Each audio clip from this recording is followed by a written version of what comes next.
Señor, hoy vengo a ti y solo hay algo que quiero decir. Gracias. Gracias, Dios, por todo lo que me das y aún bendiciones que no puedo ver. Gracias, Dios. De mi corazón y mi adoración, yo te alabaré y te bendeciré. Gracias, Dios, por lo que has hecho en mí. En las tinieblas me diste luz. Gracias, Dios. Borraste mi transgresión, mi enfermedad y sanaste el dolor. Gracias, Dios. Pero no solo gracias a Dios, sino a todos y cada uno de ustedes que estuvieron al pendiente del progreso de mi recuperación y porque oraron a Dios, Dios de misericordia, un Dios fiel, un Dios de propósitos, para que conforme a su voluntad Él obrara en mi vida, en mi cuerpo, en mi salud y aquí estamos. Han sido 8 largos meses de incapacidad, pero podemos decir, Ebenezer, hasta aquí nos ayudó Jehová y estamos seguros que nos va a ayudar. Y yo espero que esto que yo he vivido pueda ser de testimonio para aquellos que, amando a Dios, están pasando por un proceso de enfermedad y tienen algún ser querido enfermo, para que puedan ser testigos de primera mano de cómo Dios obra, de cómo Dios actúa, de cómo Dios es fiel, de cómo Dios va a responder esa oración, no ayer ni cuando nosotros querramos, sino que a su hora y en su momento Él va a responder y va a hacer todas las cosas a su tiempo. El día de hoy yo quiero compartir una enseñanza que precisamente se llama el cristiano y las enfermedades. Van a ser 2 o 3 enseñanzas al respecto, porque ciertamente cuando uno está ahí en la cama, es cuando Dios le revela muchas cosas con respecto a eso que uno está viviendo. Yo, créanme, ya lo había vivido anteriormente con el trasplante renal. Por si no lo saben, hace 25 años me realizaron un trasplante renal en la Ciudad de México. Pero ahora con esta gravedad, nuevamente el Señor me volvió a recordar que no importan las circunstancias, Él sigue siendo el mismo Dios. Y hoy quisiera titular esta enseñanza, el cristiano y las enfermedades, y quiero que por favor leamos juntos lo que el apóstol Pablo escribió en Gálatas capítulo 4, verso 13 y 14. Pues vosotros sabéis que a causa de una enfermedad del cuerpo, os anuncié el evangelio al principio, y no me despreciasteis ni desechasteis por la prueba que tenía en mi cuerpo. Antes bien, me recibisteis como a un ángel de Dios, como a Cristo Jesús. Quiero dar énfasis en el versículo 13, pues vosotros sabéis que a causa de una enfermedad del cuerpo, os anuncié el evangelio al principio. En 2 de Timoteo, la segunda carta de el apóstol Pablo a Timoteo, capítulo 4, verso 20, le dice: Erasto se quedó en Corinto y a Trófimo dejé en Mileto enfermo. Y finalmente, Jacobo o Santiago, allá en su carta o epístola de Santiago, en el capítulo 5, verso 14 y 15, y tomé este versículo de la versión de la Biblia de las Américas. Podemos leer: ¿está alguno entre vosotros enfermo? Que llame a los ancianos de la iglesia y que ellos oren por él, ungiéndolo con aceite en el nombre del Señor. La oración de fe restaurará al enfermo y el Señor lo levantará, y si ha cometido pecados, le serán perdonados. Amados hermanos y hermanas y personas que nos acompañan, el 5 de septiembre del 2024 mi vida dio un giro inesperado. Comenzó todo como una infección de vías respiratorias altas, es decir, secreción nasal, dolor de garganta. Luego se agregó a esto malestar general por la tarde, un poco de tos. Después la tos fue aumentando, después se agregó fiebre de 39.5 y el día 5 yo estaba no solamente siendo diagnosticado con una neumonía en la base o en la parte baja de los 2 pulmones, sino que también tenía un espasmo de los bronquios severo, Tenía sangre en mis pulmones, me estaba ahogando en mi propia sangre. Los médicos le conocen como edema agudo de pulmón. Y tenía una falla cardíaca, grado 4 de 4. A la verdad, solo Dios sabe que ninguno de mi familia lo esperábamos. Doy gracias a Dios porque Él siempre estuvo ahí y hoy puedo estar aquí, no solo dando este breve testimonio, sino diciéndoles que como para todos he sabido, enfermarse es una experiencia universal. Se enferman no cristianos y se enferman cristianos. Como podemos ver aquí, el apóstol Pablo dice a los cristianos de la ciudad de Galacia: vosotros sabéis que por causa de una enfermedad del cuerpo os anuncié el evangelio al principio. Luego dice: a Trófimo dejé en Mileto enfermo. Y esta carta de Santiago, que algunos creen que fue la primera carta que se escribió para los cristianos, a modo de guiarlos, de dirigirlos en cómo vivir esa vida cristiana, glorificando a Dios cada día. Él les dice: ¿está alguno de vosotros enfermo? Y aquí esta palabra también se utiliza, o está alguno de vosotros con una debilidad fuerte, debido a una enfermedad grave o crónica, que llame a los ancianos de la iglesia. O sea, aquí Santiago, inspirado por Dios, da por hecho que los cristianos nos vamos a enfermar. Es algo que va a tocar a la puerta de nuestra vida en algún momento. En algún momento. Y mi propósito es hacerles entender, como yo entendí, que los cristianos no solo se enferman, sino que Dios tiene un propósito aún en medio de esa enfermedad. O utiliza esa enfermedad en la vida del hijo de Dios, de la hija de Dios, del cristiano. ¿Para qué? Para glorificarse y, como estaremos viendo más adelante, para atraernos más a Él y para que podamos consolar a otros con esa consolación con que Dios nos ha consolado. Para aprender que nos debe de bastar su gracia. El apóstol Pablo decía acerca de un aguijón en el cuerpo, del cual estaremos hablando, que 3 veces le había pedido a Dios que se lo quitara. Y Dios le dijo: no te lo voy a quitar, Pablo, porque ese aguijón tiene un propósito en tu vida. Y ese propósito es que tú no te gloríes de todo lo que voy a hacer o por todo lo que voy a hacer a través de ti, para mi honra y para mi gloria, por amor a las almas, por amor a los pecadores, por amor a los santos de las diferentes iglesias, a donde tú vayas o donde yo te envíe a predicar. Yo quiero decirles que aunque ciertamente el vivir una vida agradable a Dios nos aleja de padecer algunas enfermedades, en especial aquellas enfermedades que están asociadas a pecados, también es cierto que Dios permite que personas que le amamos y tememos con temor reverente nos enfermemos. Dios lo permitió en el caso de Job. ¿Quién no recuerda a Job? Dios lo permitió en el caso de Job, quien por cierto era un varón perfecto, un varón recto, temeroso de Dios y apartado del mal. Eso es lo que el mismo Dios da testimonio de Job, allá en Job capítulo 1, verso 8. Amados y amadas, Satanás estaba convencido de que Job renegaría en contra de Dios debido a la prueba. De hecho, el diablo le dice a Dios: piel por piel, todo lo que el hombre tiene dará por su vida.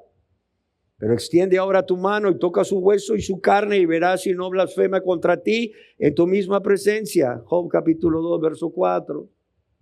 Amados y amadas, a veces no entendemos por qué nos enfermamos.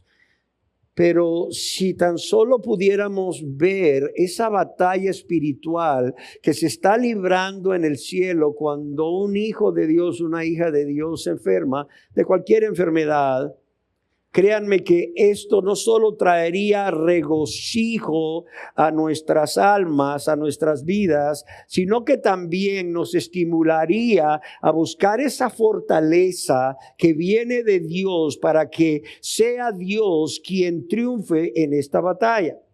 Cuando esto estaba sucediendo en el cielo, Job no sabía lo que estaba sucediendo en el cielo, créanme.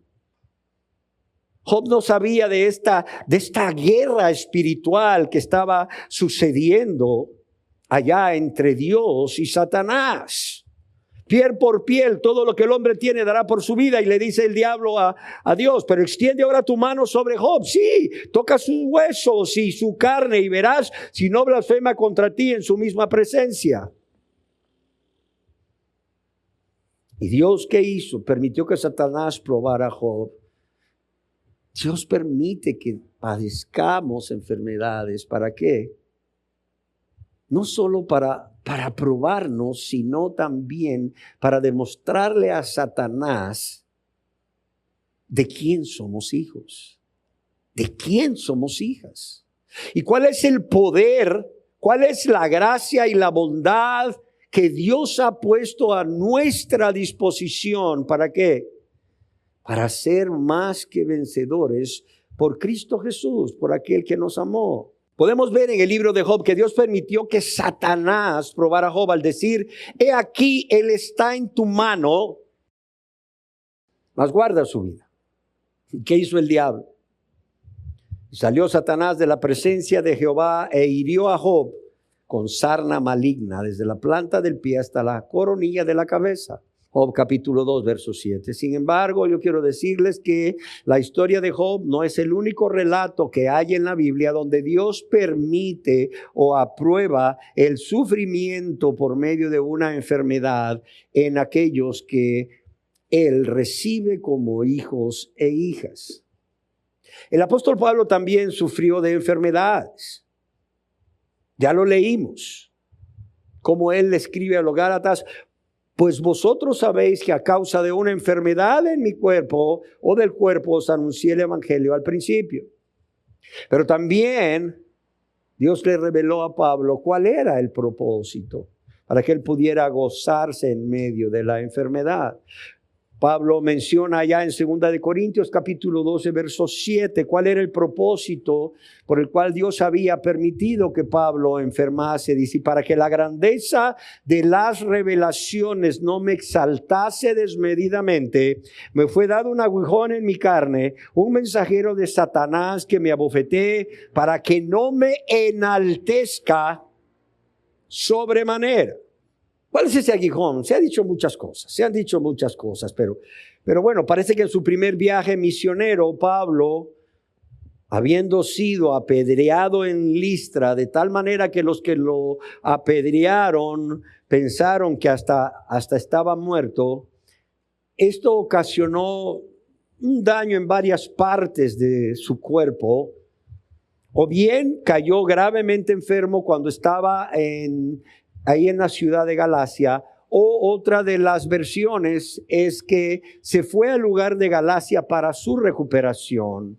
Algunos sugieren, óigalo bien, que contrajo malaria. Esto no es un dogma, pero algunos sugieren que contrajo malaria mientras viajaba por esas regiones bajas y pantanosas de Panfilia, predicando el evangelio, por lo cual decidió ir a las regiones más altas y saludables de Galacia y ministrar allí por un tiempo mientras su salud mejoraba. Lo podemos ver en Hechos capítulo 13, versos 13 y 14. Qué maravilloso es ver que este hombre, aún en medio de una enfermedad, estaba bendiciendo a otros. No solo no se quejaba, sino que estaba bendiciendo a otros. Y aunque la malaria, la cual algunos han padecido, sobre todo si son del sur del país, puede producir, o más bien produce, unas fiebres muy altas y un dolor muscular intenso con un fuerte malestar general por los fuertes escalofríos, y a causa de esto, debilidad y decaimiento, vemos cómo Pablo pudo haber predicado y enseñado entre un ataque y otro de fiebre, de escalofríos, de malestar general, cuando estaba en Galacia. Ahora bien, si la aflicción física de Pablo tenía que ver con una enfermedad de los ojos, como otros opinan, es posible que hiciera aquí a una referencia del deseo de los Gálatas de hacer un intercambio literal de sus ojos por el de él. Si es que, amados y amadas, si hubiera podido como es el caso de hoy en día, donde se puede hacer un trasplante. Pero en vista que en aquel entonces no se podía hacer, podemos interpretar esto como una metáfora para indicar, y esto es maravilloso, que una persona o como una persona está dispuesta a negarse a todo para ayudar a una persona que esté enferma. Óigalo bien. Es una frase que se usa metafóricamente para indicar que una persona está dispuesta a negarse a todo para ayudar a una persona que esté enferma. Se dice que la enfermedad de los ojos era común en los tiempos antiguos, como lo es todavía en muchos países subdesarrollados. Y si nos vamos más allá, algunos dicen que el apóstol Pablo padecía de una filariasis, una enfermedad donde hay unos gusanitos en los ojos. Si Pablo tenía, como dicen algunos, una molestia ocular, se pudo haber tratado, pues ya no de malaria, el cual da crisis intermitente mientras la persona está recibiendo tratamiento, sino de algo que es crónico, un problema permanente. Por eso es que muchos piensan que este era el aguijón de la carne o el mensajero de Satanás, que el Señor permitió que Pablo soportase a fin de que siempre recordara con humildad, oigan esto, la suficiencia de la gracia divina. Algunos se han decantado o algunos se han inclinado a pensar que el problema de Pablo, la enfermedad de Pablo, era un problema de la vista y producido por malaria, porque está descrito médicamente y aún hoy en día más corroborado de que la malaria ataca muchas veces el nervio óptico, produciendo una neuritis óptica, una neuritis o inflamación del nervio, y eso a su vez produce una incapacidad para reconocer colores y produce hasta ceguera. Por lo que la aflicción que padeció Pablo en Galacia pudo haber sido un problema de la vista, y la posibilidad de esto es apoyada porque cuando él termina esta epístola, él dice: mirad con cuán grandes letras os he escrito de mi propia mano. Gálatas capítulo 6, verso 11. Todos sabemos que Pablo acostumbraba a dictar sus cartas a lo que se conoce como amanuenses, que eran como los que saben taquigrafía. Yo creo que ahora muy poca gente aprende taquigrafía, pero quizás los de mi época están familiarizados con la taquigrafía. ¿Y qué hacían estos amanuenses? Ellos iban redactando la carta mientras Pablo la dictaba. Pero a veces añadía una nota o saludo personal de su puño y letra. Eso lo podemos ver en 1 Corintios capítulo 16, verso 21, Colosenses 4, 18 y 2 de Tesalonicenses 3, 17. Y es aquí donde, si tenía Pablo problemas de visión, es probable que este saludo lo escribiera con letras más grandes de lo normal para ver lo que escribía. Recorriendo el tiempo, podemos ubicarnos en el año 1800 en Londres, Inglaterra, y recordar al pastor inglés conocido como el príncipe de los predicadores, Carlos Spurgeon. Este es un hombre que, a pesar de haber sido usado grandemente por Dios, padeció de varias enfermedades que, óigalo bien, lo llevaron finalmente a la muerte a los 57 años de edad en 1892. Spurgeon escribió al respecto: he sufrido muchas veces de enfermedades graves y de una depresión mental espantosa que llegaba casi a la desesperación.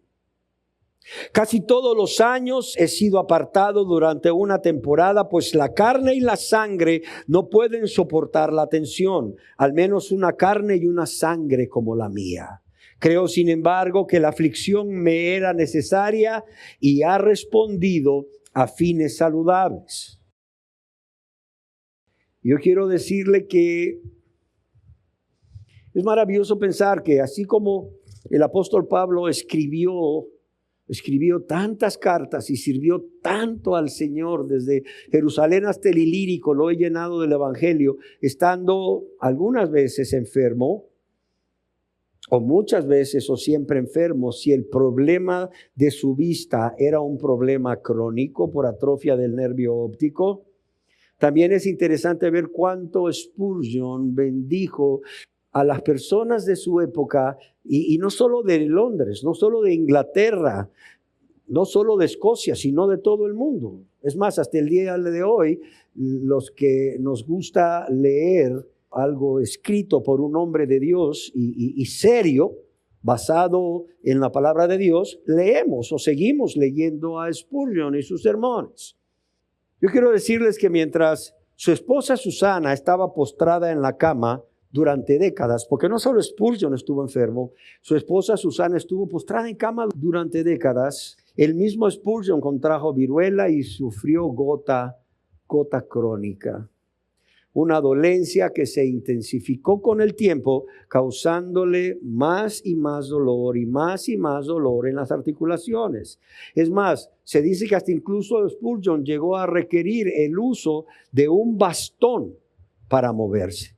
Pero también padeció de reumatismo y padeció de la enfermedad de Bright, que es una enfermedad de los riñones, y su salud fue empeorando progresivamente, de modo que casi un tercio de sus últimos 22 años que pasó, o sea, de su ministerio, pasó alejado del púlpito por causa de estas enfermedades. Imagínate, casi un tercio de sus últimos 22 años de ministerio. Ahora, yo quiero decirles que esto no solo le afectó físicamente, sino emocionalmente, al grado de que él mismo llega a hablar de una depresión. Y se refiere a esta depresión aún en sus sermones, sobre todo en aquellos momentos de su vida, cuando estaba más sometido a tensión, a presión por la crítica, o como fue en el caso cuando estaba él empezando a predicar y el edificio donde estaba predicando, habían 12,000 personas y personas malintencionadas empezaron a gritar fuego, fuego, y ahí se imaginan lo que se armó, ¿no? Murieron no sé cuántas personas, muchas más salieron heridas, y este hombre realmente se dice que estuvo un buen tiempo sin ni siquiera salir de su cuarto, a causa del dolor, de la tristeza por la vida que habían perdido estas personas, por las cuales él oraba que hubieran muerto en Cristo, y también por los heridos. ¿Y qué decir, amados y amadas, de los hermanos y hermanas en Cristo, hombres y mujeres realmente convertidos a Dios y que han dado testimonio entre nosotros de caminar con Dios y que aún están entre nosotros, pero también que estuvieron entre nosotros porque ya no están, porque partieron con Cristo precisamente por causa de una enfermedad? Y se me venía a la mente la hermana Digna, se me venían a la mente Hilda, el hermano Gustavo, muchísimas personas. Pero también se me venían a la mente personas que actualmente están con nosotros y que han padecido no una, sino una serie de enfermedades de base, como su servidor. Hace unos días andaba yo en cita con la cardióloga y le decía ella a un alumno de 5º año de la universidad: miren, él es doctor. Ay, dice, los doctores, ¿verdad? Son terribles, son terribles. Mire cuántas enfermedades tiene este doctor. Y las empezó a enumerar. Y le digo yo: ¿sabe qué, doctora? Yo le digo a mi esposa que ni loco me voy a hacer una prueba de embarazo. ¿Por qué? Me dice la doctora. Porque capaz y me sale positiva. Oiga, pues si todo me ha salido positivo, le digo, por donde rascan encuentran. Amados y amadas, ¿cuántos hermanos y hermanas, personas realmente convertidos a Dios y que han dado testimonio de caminar con Dios, están entre nosotros dándonos testimonio de que Dios es bueno, de que Dios es fiel, de que Dios puede traer consuelo, paz y fortaleza aún en medio de la enfermedad o enfermedades? No importa cuántas sean y no importa cuán fuertes estas sean. Pero también qué decir de aquellas personas que realmente se han convertido a Dios y han dado testimonio de caminar con Dios que no conocemos y que están padeciendo enfermedades. Ahora bien, si vamos a hablar del cristiano y la enfermedad, permítanme definir enfermedad. Dice, según el diccionario de la Real Academia Española, enfermedad se define como alteración de la salud de un ser vivo o de una parte de él. Alteración de la salud de un ser vivo o de una parte de él.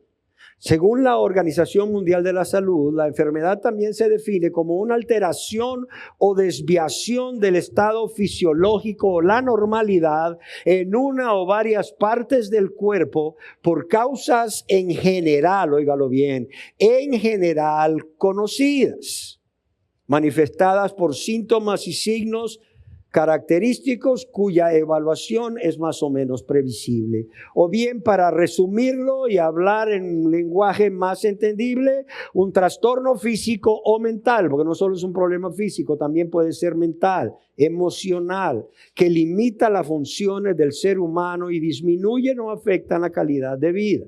Desgraciadamente, la gente de la época de la Biblia tenía medios muy limitados, como ya hemos leído en el Antiguo y en el Nuevo Testamento, para diagnosticar y tratar las enfermedades.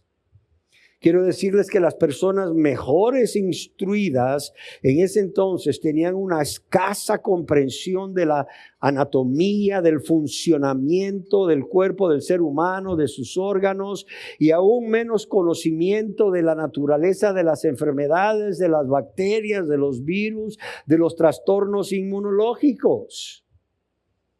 Cuando nosotros leemos en la Biblia que había una mujer con flujo de sangre y había ido a los médicos y había gastado todo lo que tenía y lejos de mejorar empeoraba, y leemos comentarios de ese versículo por diferentes autores, es increíble ver cuáles eran los remedios que se le daban a esta mujer para sanarla de ese flujo de sangre.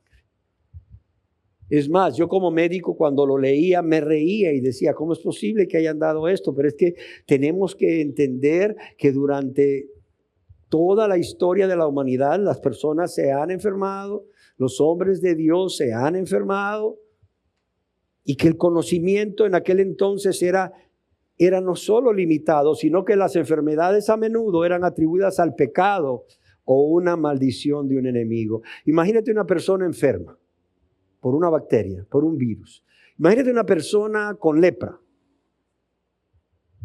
Además de cargar con todo el malestar que esa infección por un virus, por una bacteria provocaba en su cuerpo, tener que cargar el estigma de estás en pecado o un enemigo te ha maldecido.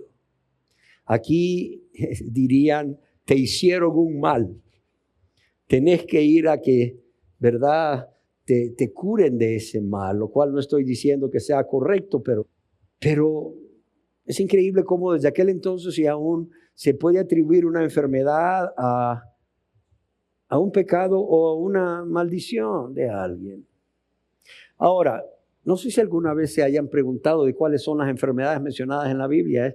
Aunque yo las había leído, nunca me había centrado en eso hasta que realmente pasé por esa enfermedad. Les voy a mencionar algunas: lepra, sarpullido y úlcera, sarna, ceguera, sordera, mudez, epilepsia, fiebre, que prácticamente es más que una enfermedad, un síntoma, pero bueno, disentería, flujo de sangre y tuberculosis. Ahora, yo quiero no solamente definir la palabra enfermedad. Si estamos hablando del cristiano y la enfermedad, también yo quisiera definir, como parte de esta enseñanza, quién es un cristiano. ¿Quién es un cristiano?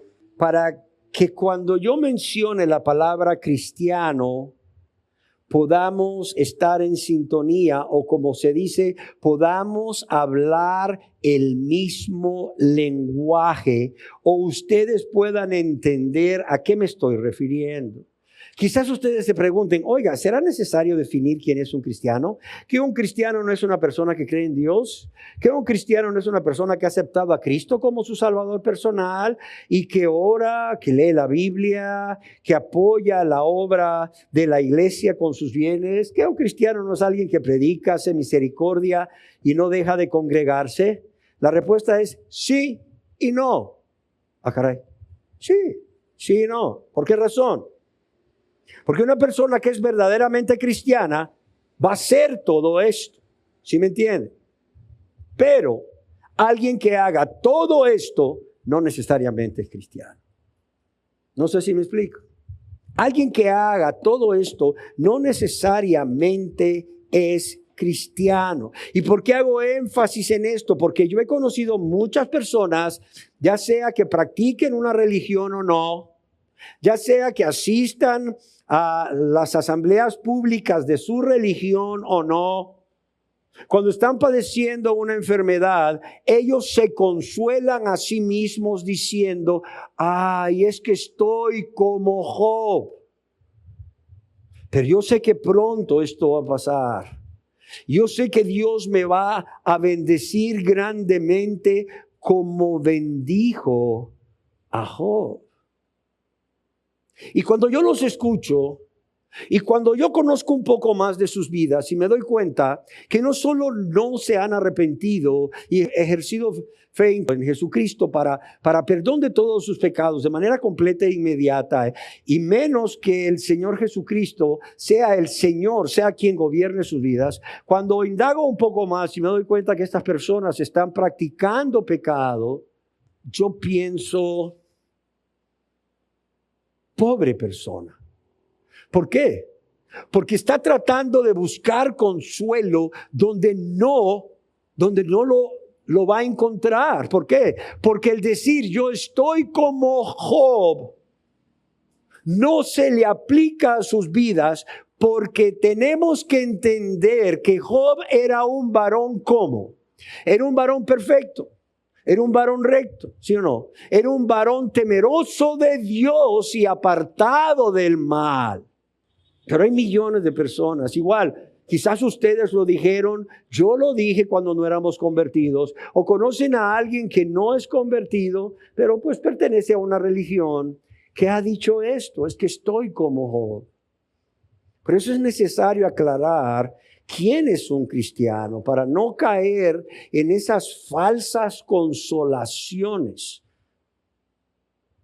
que no van a funcionar, y no solo no van a funcionar, van a traer desánimo, van a traer desesperación, van a traer frustración, van a traer depresión, van a traer ansiedad y temor en la persona que, no siendo cristiana, no siendo perdonada por Dios de todos sus pecados, no siendo Jesús el Señor de sus vidas, se refugia en eso.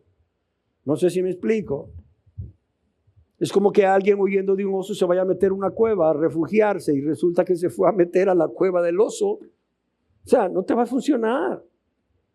Es por ello que, amados y amadas, yo quiero que, aunque hemos hablado mucho de esto a lo largo de todo este tiempo que hemos ejercido el ministerio, y no solo yo, también el hermano Juan y el hermano Alejandro y otros que han predicado desde este púlpito, pues yo quiero nuevamente hacer énfasis en esto, para que nadie abrace falsas consolaciones que no le van a funcionar. Una persona que es verdaderamente cristiana hace todo lo que mencionamos, pero alguien que haga todo eso no necesariamente es cristiano. El mismo Señor Jesús habló de personas religiosas que no entrarían al reino de los cielos, sin embargo llamaban al Señor Jesús Señor, Señor. ¿Se acuerdan?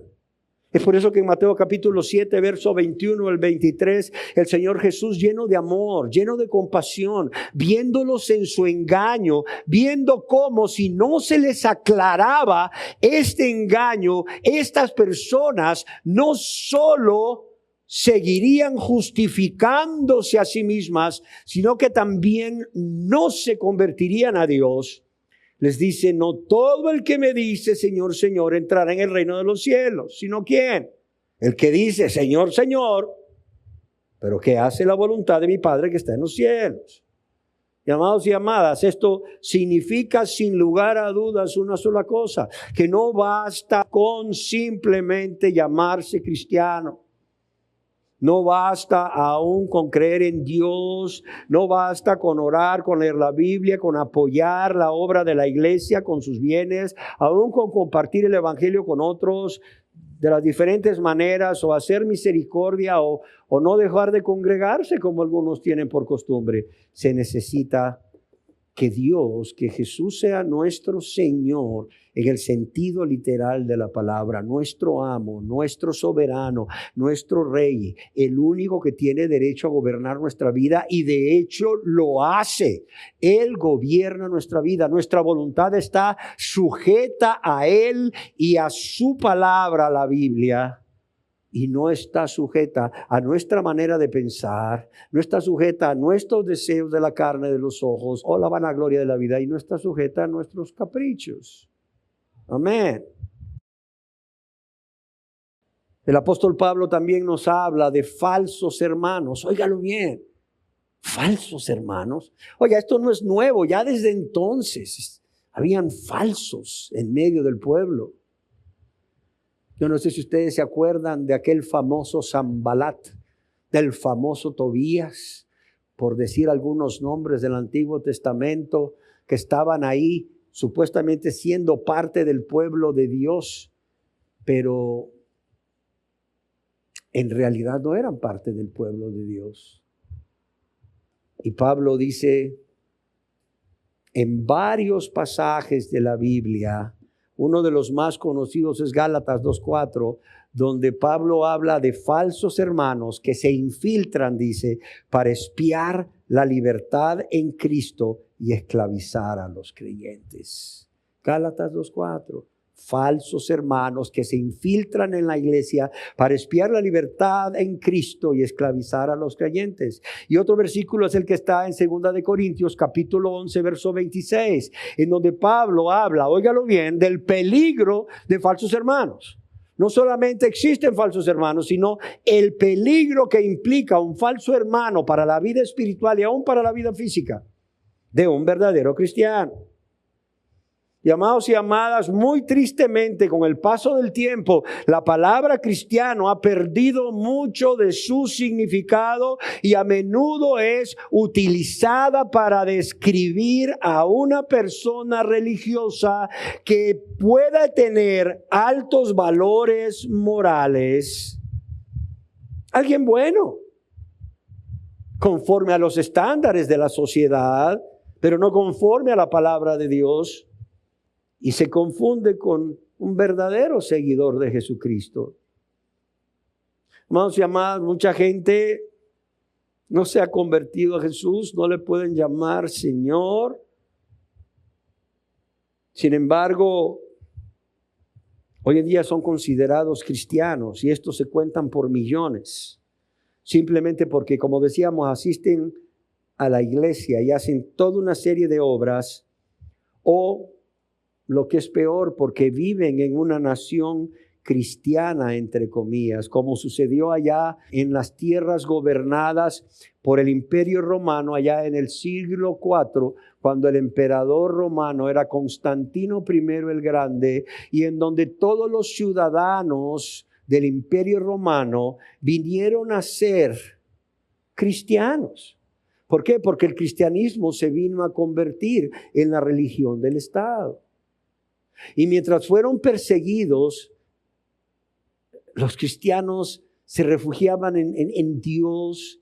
Los cristianos buscaban esa comunión íntima con Dios.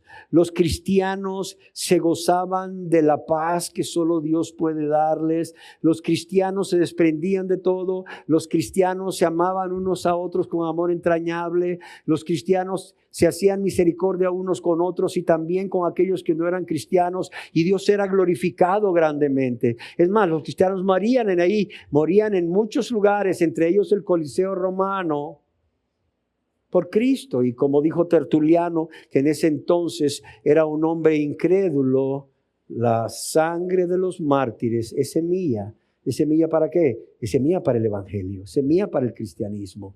Pero cuando Constantino I el Grande se convierte en el emperador de Roma y supuestamente tiene una visión en donde él va a pelear una batalla muy crucial en su vida política y militar, y ve que Dios se le revela y le dice: por este signo vencerás, y es el signo de la cruz, y un ángel le manda que pongan los escudos de todos sus soldados, o sea, dibujado a la cruz, y él lo hace y gana, como el diablo, y gana. Entonces este hombre dice: ¿qué?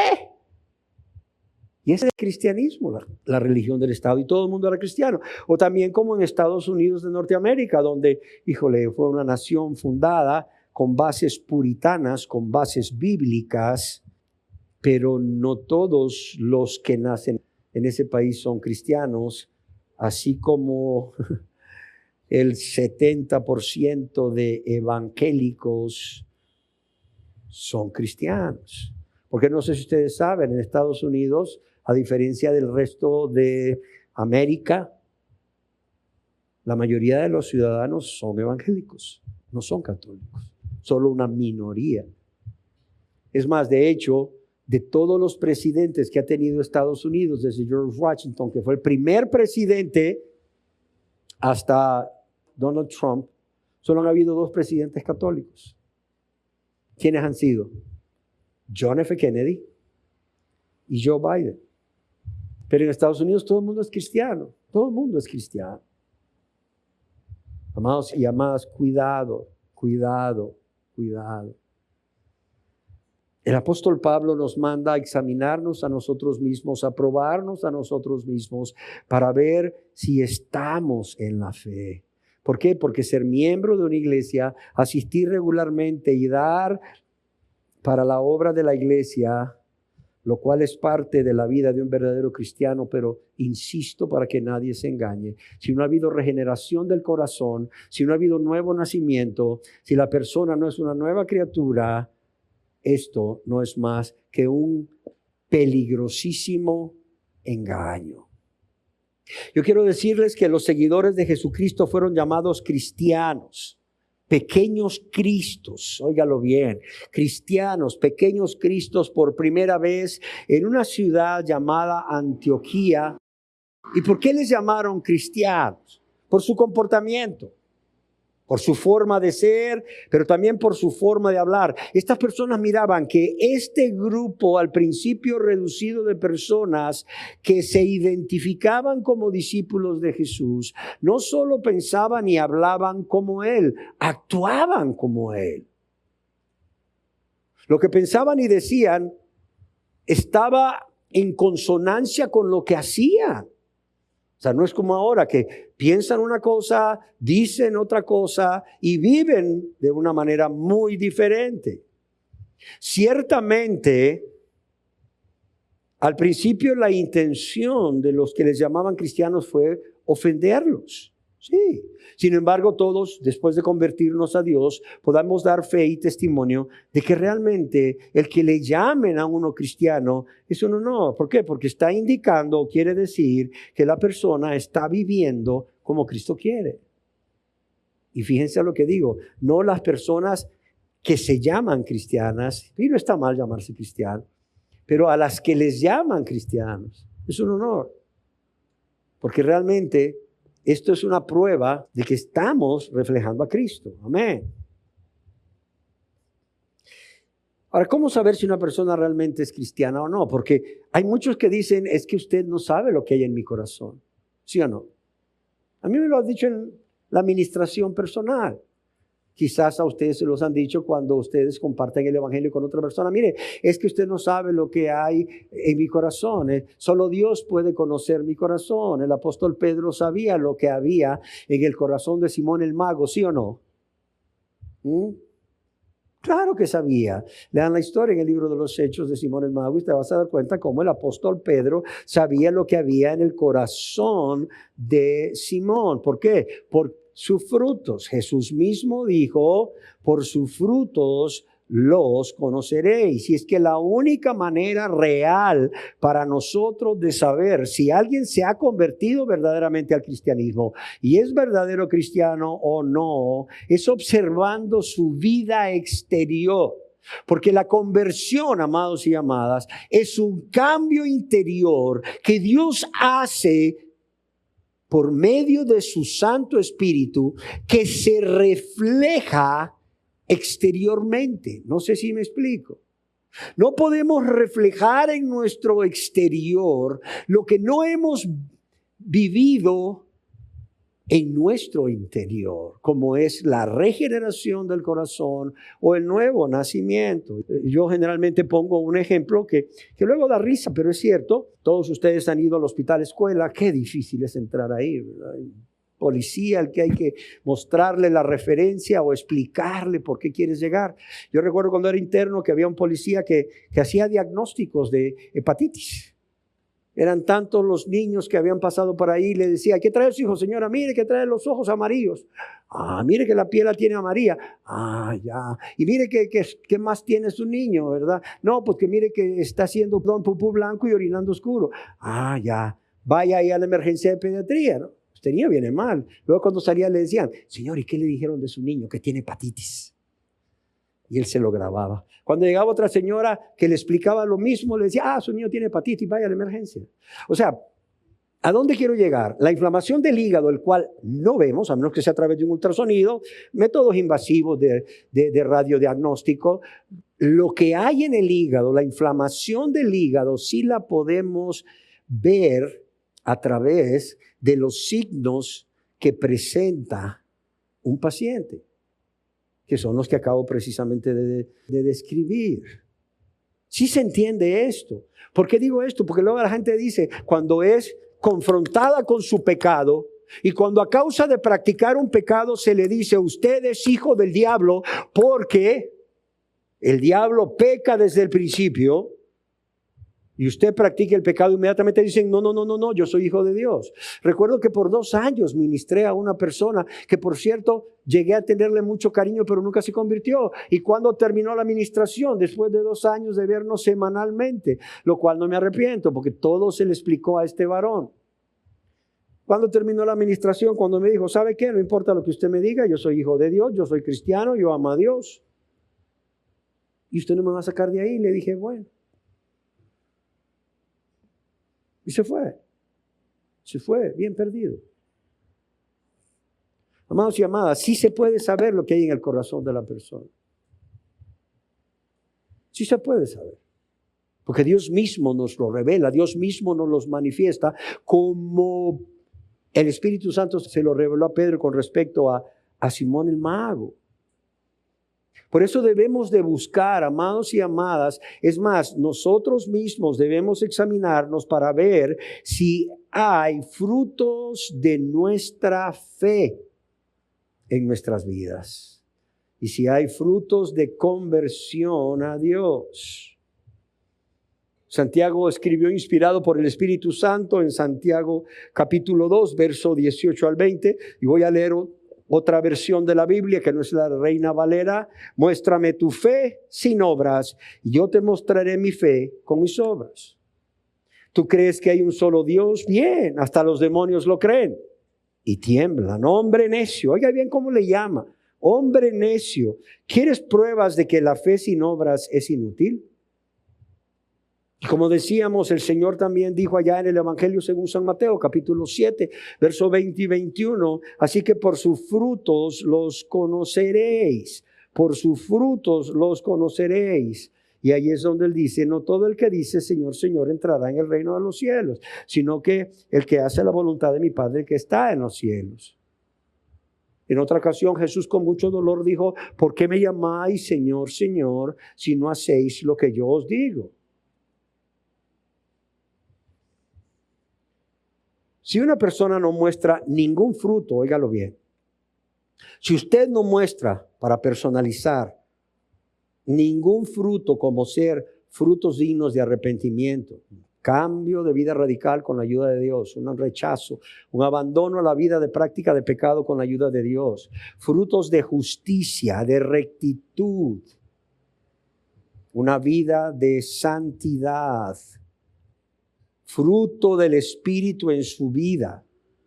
Yo quiero decirle una cosa, no hay evidencia visible en su vida de que usted sea un hijo de Dios o una hija de Dios, de que usted sea un cristiano o una cristiana. Y de que todo lo que se va a decir con respecto al cristiano y las enfermedades no es para usted. Y con esto no estoy diciendo que Dios no pueda tener misericordia de usted, porque Dios hace salir su sol sobre buenos y malos y hace llover sobre justos e injustos. Claro, Él es un Dios de misericordia y no puede negarse a sí mismo, pero aquellas promesas que los hijos de Dios podemos reclamar en el momento de la enfermedad y que nos son de consuelo, de gozo y de paz, usted no puede reclamarlas, porque esas promesas no son para usted. Y tengo que decírselo con mucha, pero con mucha tristeza. Así como médico, mi deber sería decirle, ¿sabe qué? Usted está muy mal, usted tiene esta enfermedad y si usted no lo sabe, esta enfermedad lo puede o lo va a matar en 6 meses. Yo no soy Dios, pero es lo que las estadísticas dicen. Usted tiene un cáncer de hígado. Las posibilidades de vida después del diagnóstico con o sin tratamiento son 6 meses probablemente, según lo que las estadísticas revelan. Puede que dure más, que bueno, puede que Dios lo sane de manera milagrosa igual. Pero yo quiero decir una cosa. Si usted no se convierte a Dios, esta enfermedad, en lugar de enviarle al cielo de gloria, le va a enviar al infierno de tormento. Yo tengo que decírselo. No saben cuánto me duele cuando a veces yo voy a visitar a un enfermo y los familiares antes de entrar al cuarto me llaman aparte y me dicen, ¿sabe qué, pastor? Fíjese que mi mamá no sabe lo que tiene. No le hemos querido decir porque se va a deprimir. Mi papá no sabe lo que tiene. Mi esposo no sabe lo que tiene. Porque si le decimos se va a deprimir y se va a morir más rápido. Yo tengo que respetar eso. Pero cuánto me duele porque mientras la persona se aferra a la esperanza de que es un hijo de Dios, porque el primer engaño es todos somos hijos de Dios, lo cual no es cierto. Todos somos creación de Dios, pero no todos somos hijos de Dios. ¿Sí queda claro? Y mientras la persona se aferra que hay una esperanza de ser sanado o que sane, esa persona no va a buscar a Dios con desesperación, así como el siervo clama por las corrientes de las aguas. Aquí la imagen es un siervo que anda en un desierto, que tiene días de no tomar agua, y claro, él abre su boca porque en la lengua tiene unos receptores de la humedad, y ese siervo, ese venadito anda en el desierto haciéndole como le hagan, pero con su lengua de fuera, clamando. Este bramido es semejante a un clamor desesperado, porque se está muriendo de sed. Y tienes a la persona primeramente engañada de que es hija de Dios, porque todos somos hijos de Dios, lo cual no es cierto, aunque lo diga el Papa, no es cierto. Aunque lo diga el líder evangélico más prominente, no es cierto. Aunque lo digan los testigos de Jehová o los mormones, no es cierto.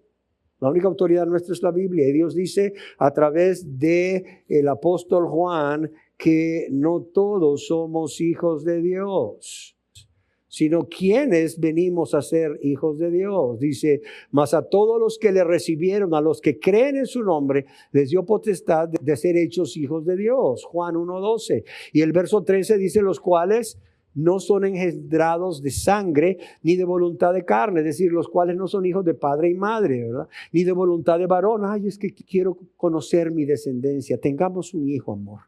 Sino de quién? De Dios. ¿Sí queda claro? Y segundo, ante la posibilidad de ser sanados por Dios o los médicos, pues ellos dicen, más adelante vamos a buscar a Dios.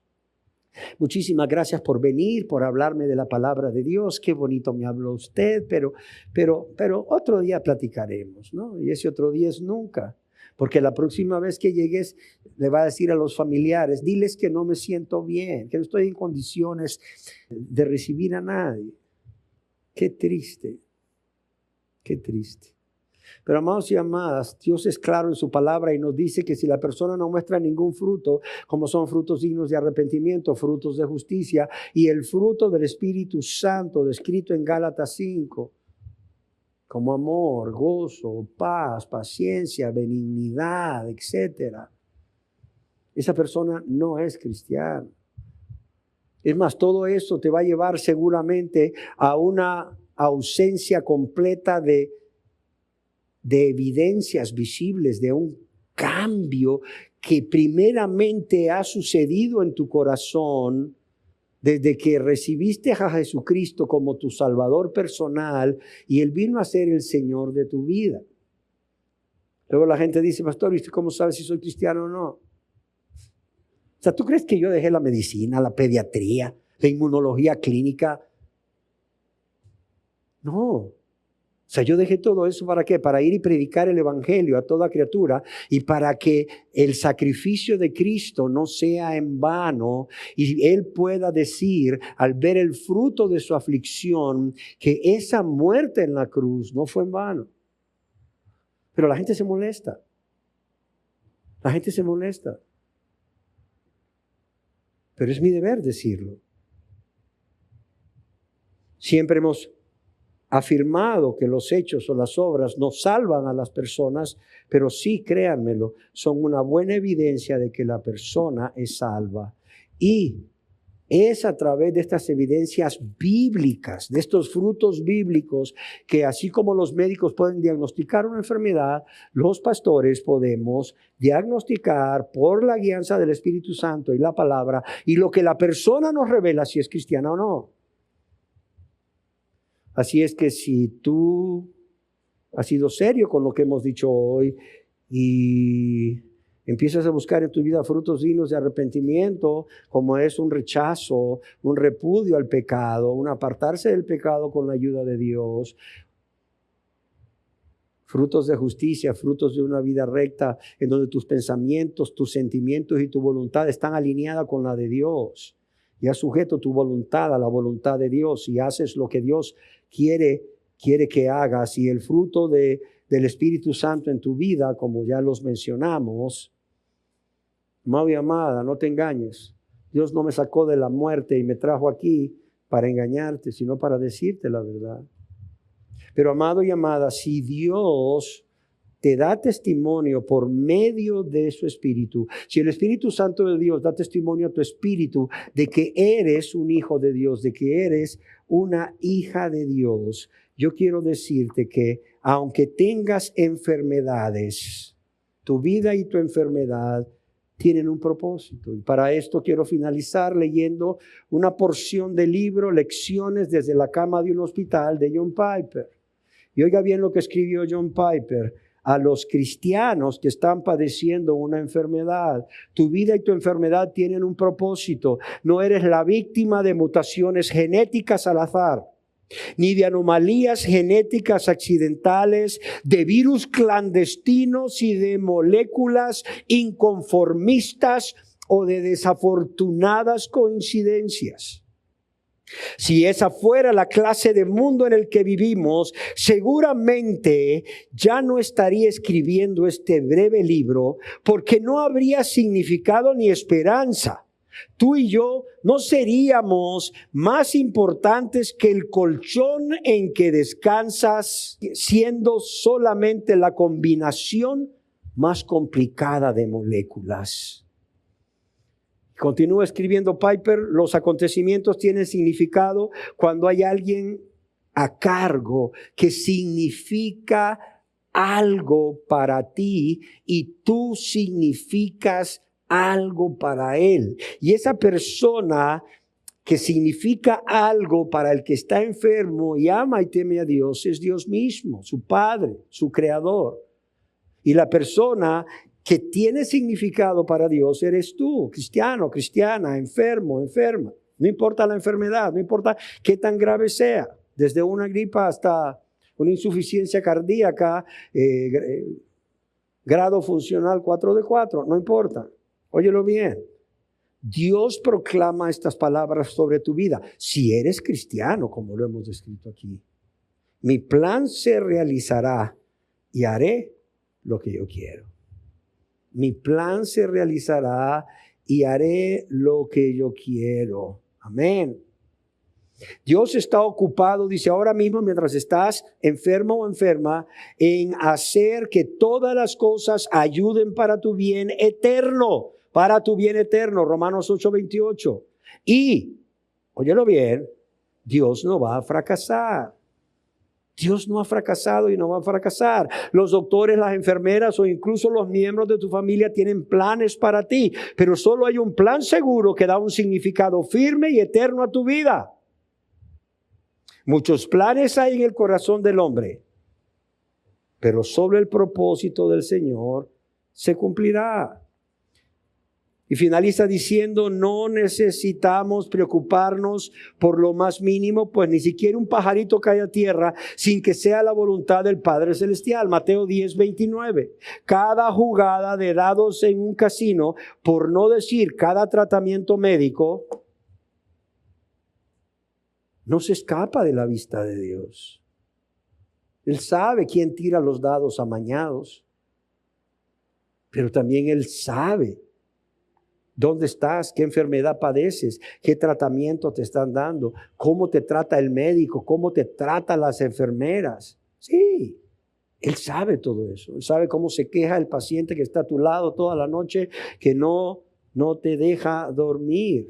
De modo que no tienes que preocuparte por lo más mínimo, porque todo es observado por Dios y todo está bajo el control de la voluntad de Dios, que por cierto es buena, agradable y ¿qué? Y perfecta. Ay, pastor, es que usted nunca ha estado enfermo. Claro que he estado enfermo y he dicho, Señor, hágase tu voluntad, la cual es buena, agradable y perfecta.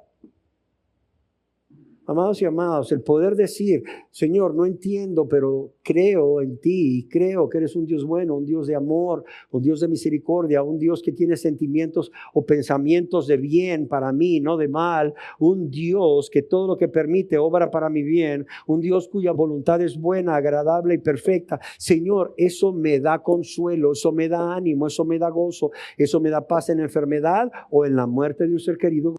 Amén. Cerremos nuestros ojos.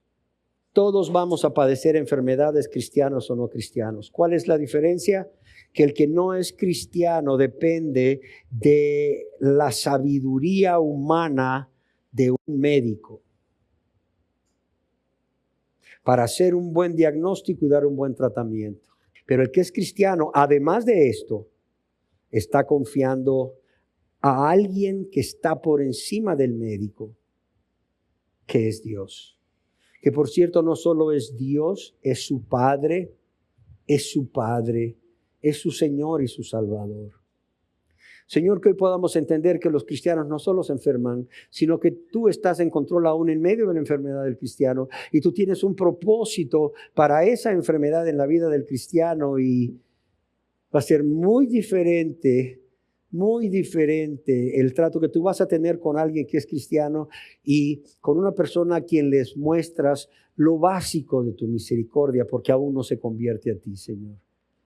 Padre, yo te ruego que estas palabras fortalezcan a los cristianos que están enfermos, pero también estimulen a aquellos que no se han convertido a ti, que están enfermos, a buscarte a ti. No por sanidad divina, Señor, o no porque ilumines a los médicos para que hagan un buen diagnóstico y den un tratamiento, sino por lo que tú eres, Señor, su Dios, su Creador, su Señor, su Soberano, el único que es digno de gobernar esa vida, porque tú eres quien nos creó. Yo te lo pido en el nombre de tu Hijo amado Jesús.